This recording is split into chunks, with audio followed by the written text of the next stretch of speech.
Chapter 1. Playing Pilgrims. "Christmas won't be Christmas without any presents," grumbled Joe, lying on the rug. "It's so dreadful to be poor," sighed Meg, looking down at her old dress. "I don't think it's fair for some girls to have plenty of pretty things, and other girls nothing at all," added little Amy with an injured sniff. "We've got father and mother and each other," said Beth contentedly from her corner. The four young faces on which the firelight shone brightened at the cheerful words, but darkened again as Joe said sadly, "We haven't got father, and shall not have him for a long time." She didn't say, "perhaps never," but each silently added it, thinking of father far away where the fighting was. Nobody spoke for a minute. Then Meg said in an altered tone, "You know, the reason Mother proposed not having any presents this Christmas was because it is going to be a hard winter for everyone, and she thinks we ought not to spend money for pleasure when our men are suffering so in the army. We can't do much, but we can make our little sacrifices and ought to do it gladly. But I am afraid I don't."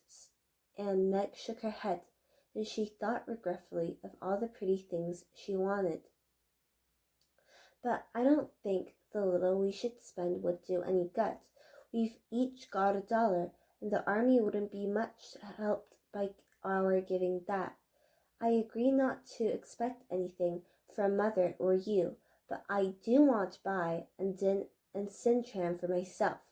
I've wanted it so long," said Joe, who was a bookworm. "I plan to spend mine on new music," said Beth with a little sigh which no one heard but the hearth brush and kettle holder. "I shall get a nice box of Faber's drawing pencils. I really need them," said Amy decidedly. "Mother didn't say anything about our money, and she won't wish us to give up everything. Let's each buy what we want and have a little fun. I'm sure we work hard enough to earn it," cried Joe, examining the heels of her shoes in a gentlemanly manner. "I know I do, teaching those tiresome children nearly all day when I am longing to enjoy myself at home," began Meg in the complaining tone again. "You don't have half such a hard time as I do," said Joe. "How would you like to be shut up for hours with a nervous, fussy old lady who keeps you trotting, is never satisfied, and worries you till you're ready to fly out of the window or cry? It's naughty to fret, but I do think washing dishes and keeping things tidy is the worst work in the world. It makes me cross, and my hands get so stiff. I can't practice well at all." And Beth looked at her rough hands with a sigh that anyone could hear that time. "I don't believe any of you suffer as I do," cried Amy, "for you don't have to go to school with impertinent girls who plague you if you don't know your lessons, and laugh at your dresses, and label your father if he isn't rich, and insult you when your nose is nice." "If you mean libel, I'd say so and not talk about labels as if Papa was a pickle bottle," advised Joe, laughing. "I know what I mean, and you needn't be satirical about it. It's proper to use good words and improve your vocabulary," returned Amy with dignity. "Don't peck at one another, children. Don't you wish we had the money Papa lost when we were little, Joe? Dear me, how happy and good we'd be if we had no worries," said Meg, who could remember the better times. "You said the other day you thought we were a deal happier than the King children, for they were fighting and fretting all the time in spite of their money." "So I did, Beth. Well, I think we are, for though we do have to work, We make fun for ourselves and are a pretty jolly set, as Joe would say."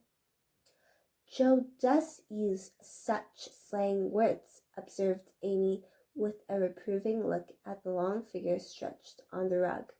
Joe immediately sat up, put her hands in her pockets, and began to whistle.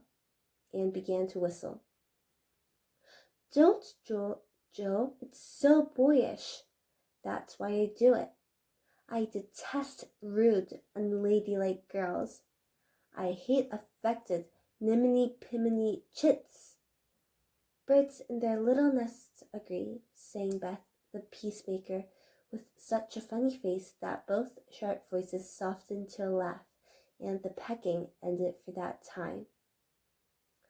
"Really, girls, you are both to be blamed," said Meg, beginning to lecture in her elder sisterly fashion. "You are old enough to leave off boyish tricks and to behave better, Josephine. It didn't matter so much when you were a little girl, but now you are so tall and turn up your hair, you should remember that you are a young lady." "I'm not, and if turning up my hair makes me one, I'll wear it in 2 tails till I'm 20, cried Jo, pulling off her net and shaking it down her chestnut mane. "I hate to think I've got to grow up and be Miss March and wear long gowns and look as prim as a china aster. It's bad enough to be a girl anyway. When I like boys' games and work and manners, I can't get over my disappointment in not being a boy, and it's worse than ever now, for I'm dying to go and fight with Papa, and I can only stay at home and knit like a poky old woman." And Jo shook the blue army sock till the needles rattled like castanets, and her ball bounded across the room. "Poor Jo, it's too bad, but it can't be helped, so you must try to be contented with making your name boyish and playing brother to us girls," said Beth, stroking the rough head at her knee with a hand that all the dishwashing and dusting in the world could not make ungentle in its touch. "As for you, Amy," continued Meg, "you are altogether too particular and prim. Your airs are funny now, but you'll grow up an affected little goose, if you don't take care. I like your nice manners and refined ways of speaking when you don't try to be elegant, but your absurd words are as bad as Joe's slang." "If Joe is a tomboy and Amy a goose, what am I, please?" asked Beth, ready to share the lecture.